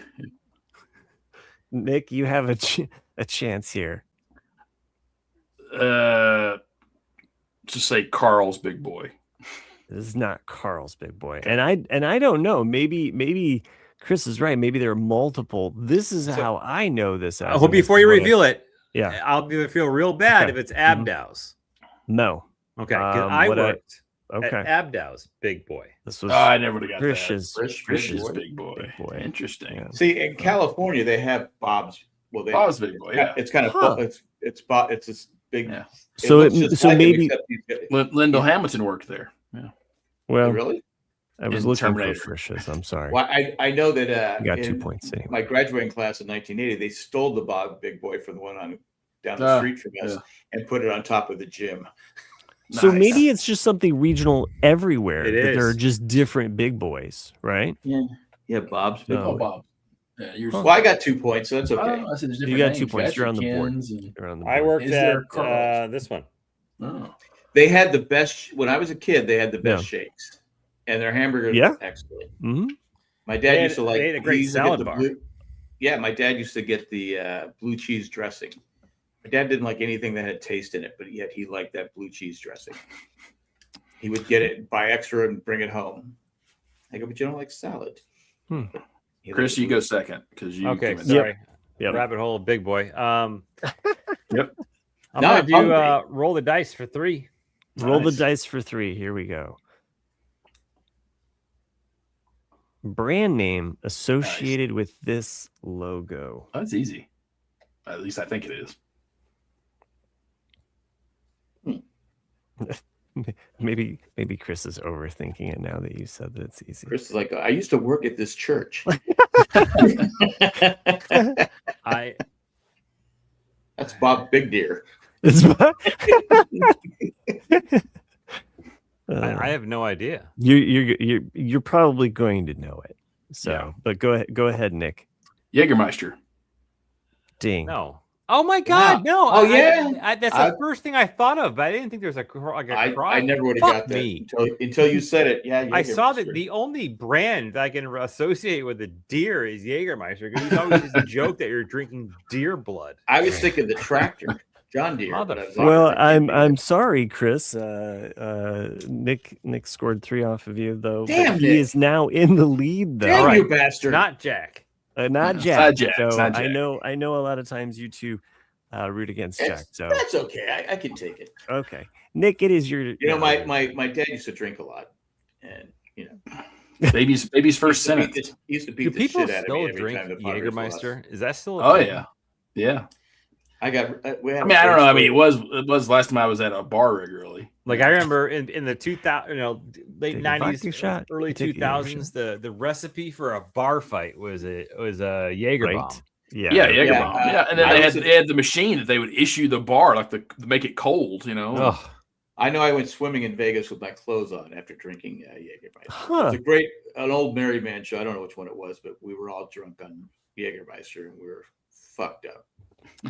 Yeah. No, It you tastes don't like fuck with that deer, Black man. licorice, just That's It's I think fucking that's- disgusting. It's that's why they disgusting put a that you, cross on once you there. start drinking it, you can't stop. Oh yeah, I can't. That's the one shot. I disagree. I We drank it as punishment. I guess we were a little tougher back in the 80s, and Whatever. With your short shorts. I'm gonna go bands 3. Okay, bands for 3. Okay. It's like a band logo. Oh, Red Hot Chili Peppers.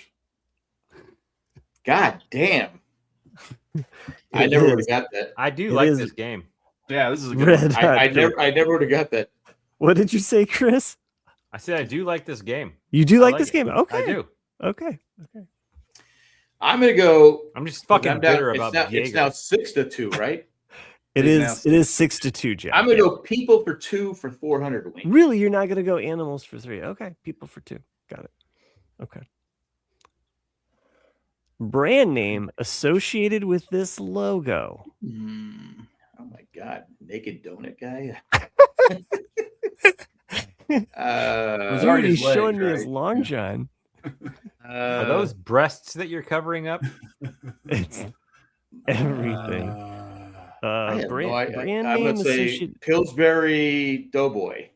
Pillsbury That's a good donut guess. shop. It is. I have no idea. It is not. Chris, brand name associated with this logo. Krispy Kreme. It is not. I'll go with Dunkin' Donuts. No. Holy cow! Nick is on a revenge tour. No, It's Oh not my Dunkin' God. Donuts.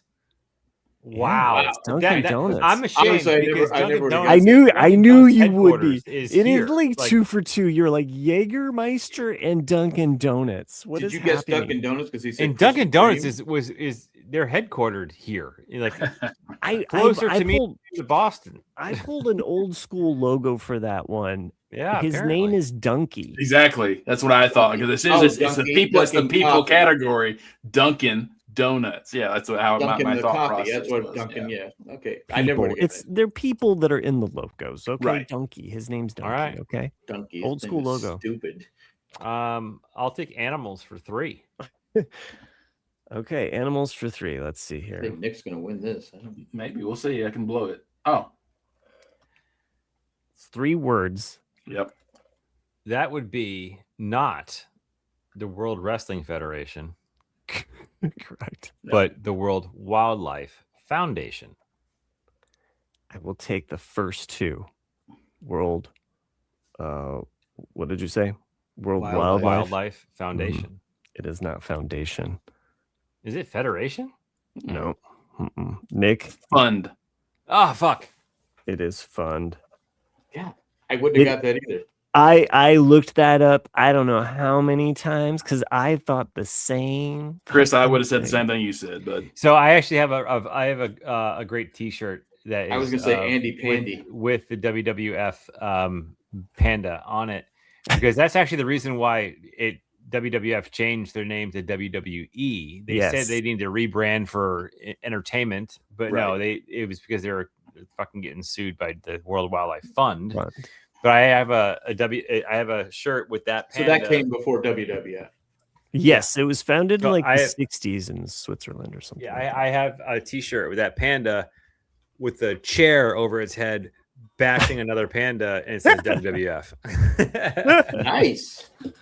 I would these I have no idea. I chose that one because I thought, well, this one's kind of tricky, and I didn't know that until I actually looked up the Of course, that Rayman part. knew it. But I was also thinking, of course, of Chris. Well, he didn't know it. I didn't. I would have guessed the same thing Chris did. But then after thinking about it for another second, I went, "Yeah, that makes sense." Yeah.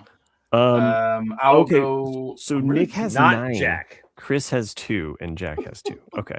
Okay. Nick, your turn. What did you say? I don't think we can win. I'm gonna go with dice for 2. Dice for 2. Yeah, Okay. Yeah. Let's see what happens here. Ooh. Brand name associated with this logo. Is it Saab? It is not Saab. Okay. I should have clarified that there's 2 words. So, oh, sorry. Yeah, but you already said Saab. So. The Saab. Saab's only one word. Jack, is your guess the Saab? No. Okay.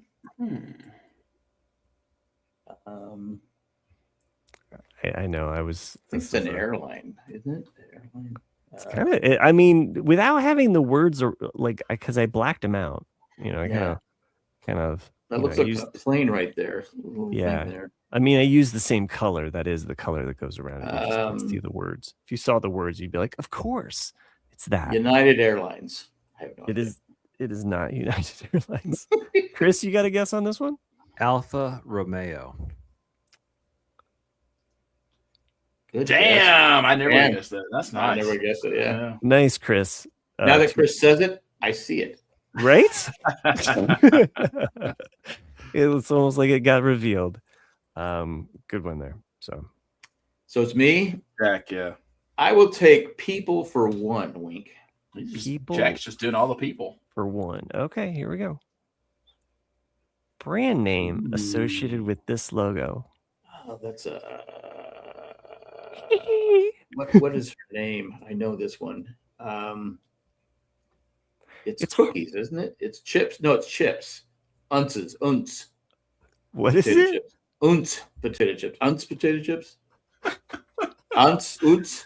No, I mean, you're still not saying it right. Yeah. UTZ potato chips. What did you say? Did UTZ. you say UTZ? Okay, I will accept that you spelled it actually out. You just kept saying you said it 17 different ways incorrectly. Yes, exactly. I love their potato chips. I always think of Mad Men. You know. Yeah. With what's his name from Lost. Yeah. Lots are great. Don't be a nut. It is really hard to find brands without an actual word. So many brands have the name of the thing. So I'll do bastards. How are they supposed to sell stuff? Bands for 2. All right, bands for 2. Bands, I actually ran across a lot of different ones, so I thought that was kind of interesting. Ooh. Band name associated with this logo. It's a rock and roll band? It is a rock and roll band. I will tell Chris that much. Black Sabbath. It is nice. Oh, wow. I wouldn't have got that. For 2. Chris, you have 6 now. Nick, you have 9. Jack, you have 3. That's okay. That's all right. I'll go animals. It's tough being a winner every week. Yeah, it's tough. It's tough. You're kind of like, hey guys, it's cool. Yeah, just take it.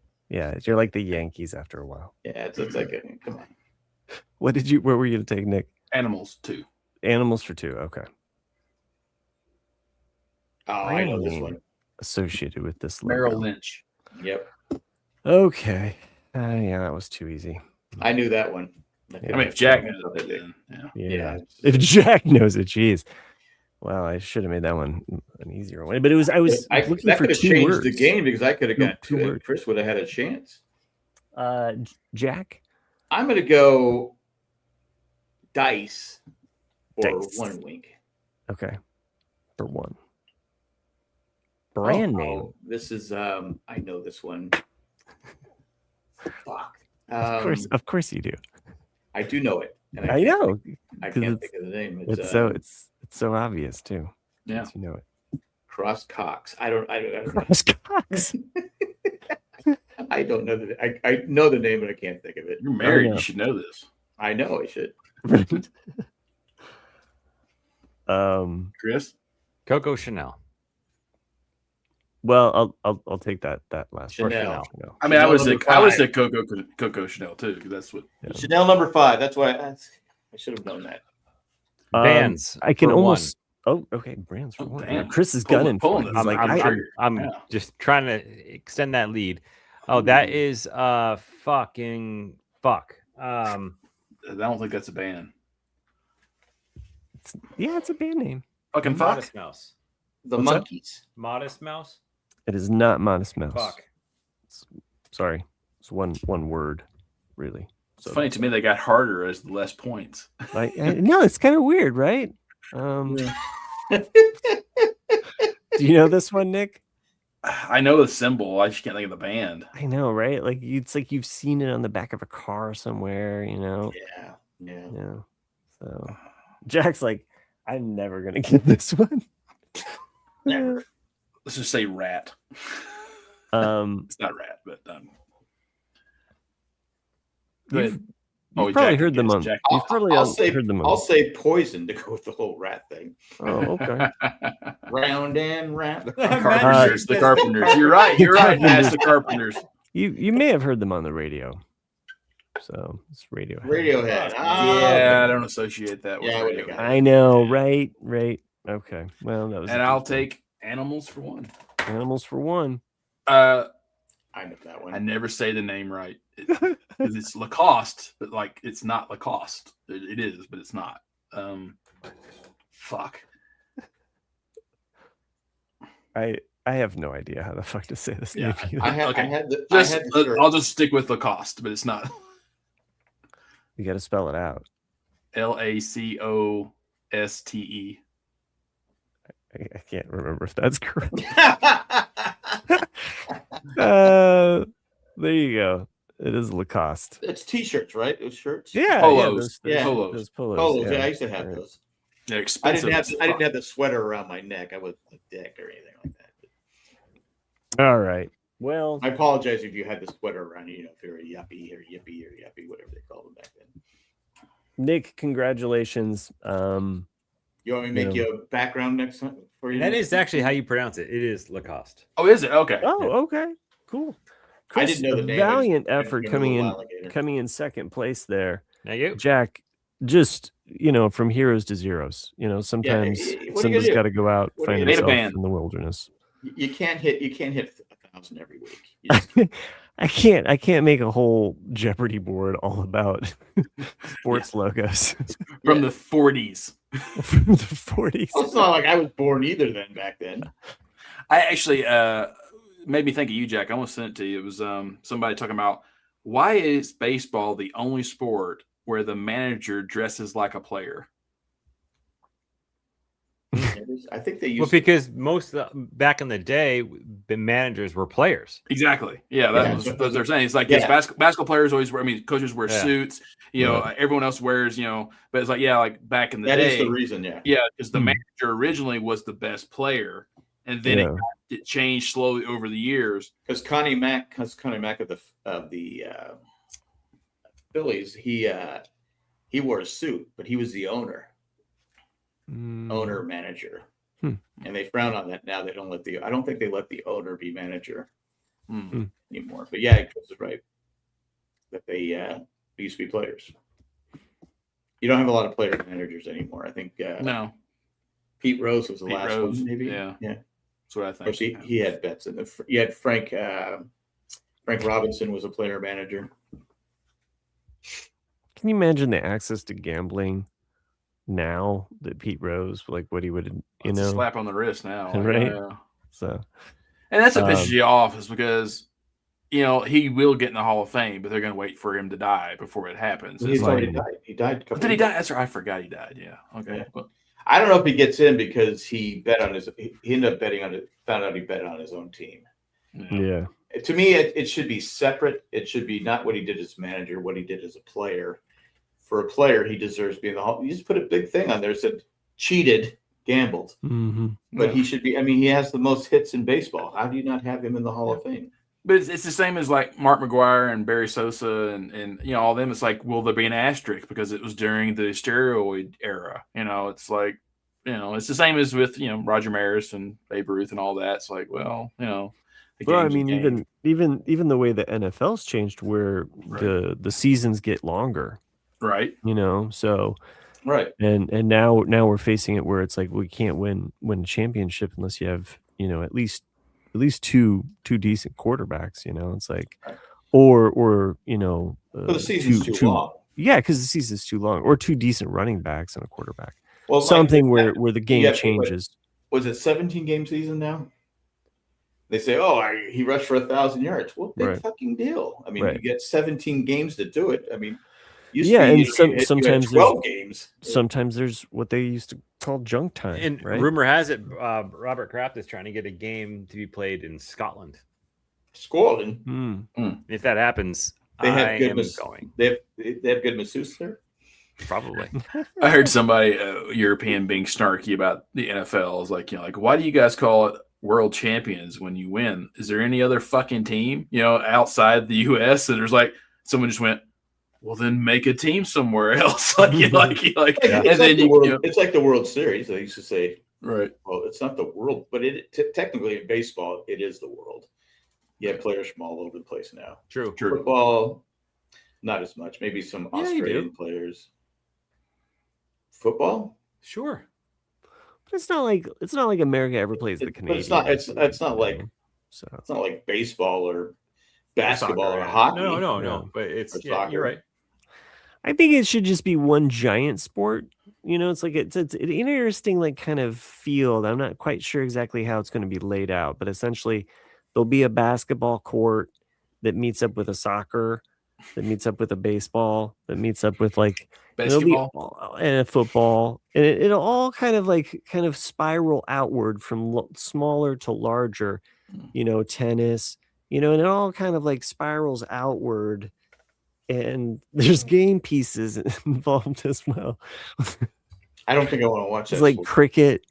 If you get to the end of the football thing and there's like a cricket, I think I'd be good at cricket. I think with that paddle I could hit it. Anyway, American Gladiators. That's just that silly. Came back, didn't it? It did for like one season. Yeah. Yeah. There's a nostalgia thing. Yeah. Well, I hope you liked the logo theme. I did. I just didn't. I just couldn't figure it out. I started out strong. You probably would hate the other one, but I'll just leave that for next time. So we'll be back, I guess, in a while, right? Like it's gonna be at least 2 weeks. 2 weeks. Yeah, that's. I mean, I might even be out 3. Nice. I got to go to Portland when I get back. So. It's really not like we get paid for this. It's true, we don't anymore. Yet we still keep kind of pushing the Patreon. I don't even know why I thank people anymore for making this show possible. Are they still putting money in? I don't know. I don't know. I haven't seen a drop in like a year. But yeah, that just used to be like my extra TV show money. Now it's Well, I got a brand new car. I don't know about you guys. I think Jay just got greedy, like Mattel came out with some probably special deluxe. I know. He-Man character. And he went, I gotta have the money. If you want to support just us, send us the money. Are you not entertained? You can find us on Venmo / all those apps. I'll take stock or Bitcoin too. We appreciate everybody that does show up live, and even though there's only a few of you because you're like, peace out. They're just doing the credits. Randy's on vacation. Any emails? Randy's on vacation. I'll check. I don't think so. Thank you, Sherry, for showing up. And again, happy birthday. Happy birthday. Matt Treist again dropping the knowledge, and John Rich is showing up. Thanks everybody that shows up and just does join us live. Thanks for the patrons that have made this show possible in the past, even though we don't see any of that money anymore. Those patrons did go by a name, but I have long since forgot them. You can look up previous shows, and like Matt says, let's just move to OnlyFans and start making some money. Can we do OnlyFans? Only Lacoste fans. How's this? I'll put that away, Jack. Hey, you're turning away money. That's all I gotta say. Treist is still with us, though. Thank you. You got more hair in your nipple than you do in your head. Wow. I don't think anybody wants to see. I'm not cheating. I'm not using some drugs, man. At this point, thanks for tuning in and listening to our group therapy session. Can we do a live show? It's pretty much what it is. Yeah, it's a live therapy. Yeah. Going back to Bitcoin just for 1 second, you guys probably don't remember this story, but it was like 10 years ago or more. I don't remember. When I first moved to LA, and Cliff and I went to some restaurant that he I liked. remember this. Yeah. Yeah. And we went, it's one of those fancy restaurants where you're not allowed to wash your hands. Like they do it all for you. And I remember, I walked out and I remember Cliff wanted to tip the guy, and Cliff went, do you take Bitcoin? Oh, I remember that. Yeah. And I remember just dying laughing because at that time, Bitcoin was worth fuck. Right. It was nothing. And I remember going like, dude, if that guy held on to whatever Cliff gave him, good God, has he ever? Because Cliff owned quite a bit of Bitcoin at one. Yeah, no, I'm just wondering, like that guy now is like, it's all thanks to that guy. This one guy. Yeah. I'm retired thanks to that guy that wouldn't give me a hot dog. It's only worth something when you cash out. So true. Well, Cliff's in like South Korea right now. He was. He basically was in South Korea at the same time I was in Bangkok. He's just now putting his photos up. Yeah. Oh, okay. Yeah, but he went for one of his cousin's weddings, is what he told me. That's right. That's right. Yeah. And That's he where said he had a good from, time. right? No, his mom's from Taiwan. Taiwan. Okay. So I guess just part of her family moved to Korea at some point. I didn't ask. But. My favorite Cliff story is not the hot dog; it's the "fuck you, John McCain" story. Cliff's got so many. His mom was getting robocalls. What do they call them? From John McCain, and she goes, "Fuck you, John McCain! Stop calling me! Stop calling me!"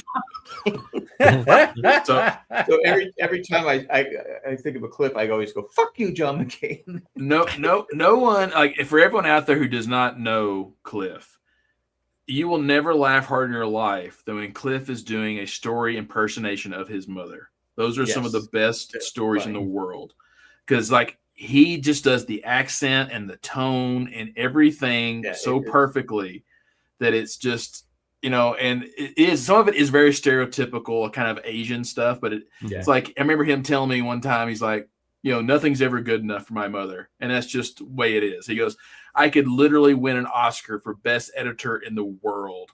And I would get up there. I would thank my mother for everything she did. As soon as I walked off the stage, she'd go, Clifton, why you not win 2 Oscars? And I'm like, but the way he delivers it is just comedic gold. I remember meeting his dad, and Cliff wasn't around at the time. I walked into the pro shop at the rink, and I go, and the guy was I go, are you Cliff's dad? He goes, yeah. I go, he was just like Cliff. It's hilarious. But Cliff almost killed me one time, and because first time I went to the ring, you were podcasting with him. I almost died from fucking hunger because starvation. Anyway, so he sharp. I go, hey Cliff, can you sharpen my skates? He said, sure. This is the first time I'm skating at the rink. He put such a hollow in it, and I didn't like a hollow. I like my kind of just a barely. You guys don't understand what I'm saying, but anyway, he put a deep hollow in it. I went to go stop and slammed into the boards. Oh yeah, you told me that. Yeah, you said because I was like laying there, like laying on the ground, going, "What the fuck?" I do remember even talking about the skate. So I had to podcast with you so much. Yeah. I even remember you talking about this. Yeah, I had to go and scuff them up. You have to, and I still don't remember fucking Dial of Destiny. So that's how Cliff almost killed me, and I still didn't get a hot dog. But anyway, I am hungry too. So I've only seen it one time. Apparently, it's something Pringles is doing. It's like a limited edition only, and you have to do it, I think, via their website. But they are selling potato hot dog buns in the cans, and there's like different flavors. And I'm not sure if the hot dog comes with it or not, but it's basically just a big ass like foot long bun. I want a hot dog in a can. But like it's the bun. So the buns are the flavors of Pringles. Whoa. So it's like you can get like a cheddar bun, you can get a sour cream and onion bun. Like it's like and then you put a hot. It's in the bun. Yeah, then you cut it, and then put the hot dog in there. Let's get it done. So I was at the grocery store yesterday, and I saw this. Cheeseburger. I might try it. What is it? Wait, beer what? cheeseburger? It what am I looking at cheeseburger, exactly? Miller Lite. Yeah. Is it a cheeseburger or Pringles? They're Pringles, but they're. I don't like. They're chips that taste like a blue cheeseburger. Ever since I watched the history of food and saw how Pringles are made, I can't eat them anymore. Right, because they're not really potatoes. Yeah. No, they're just starch. Yes, it's It's like, oh, I can't eat that. My grandkids love Pringles. I only eat them on airplanes. Yeah.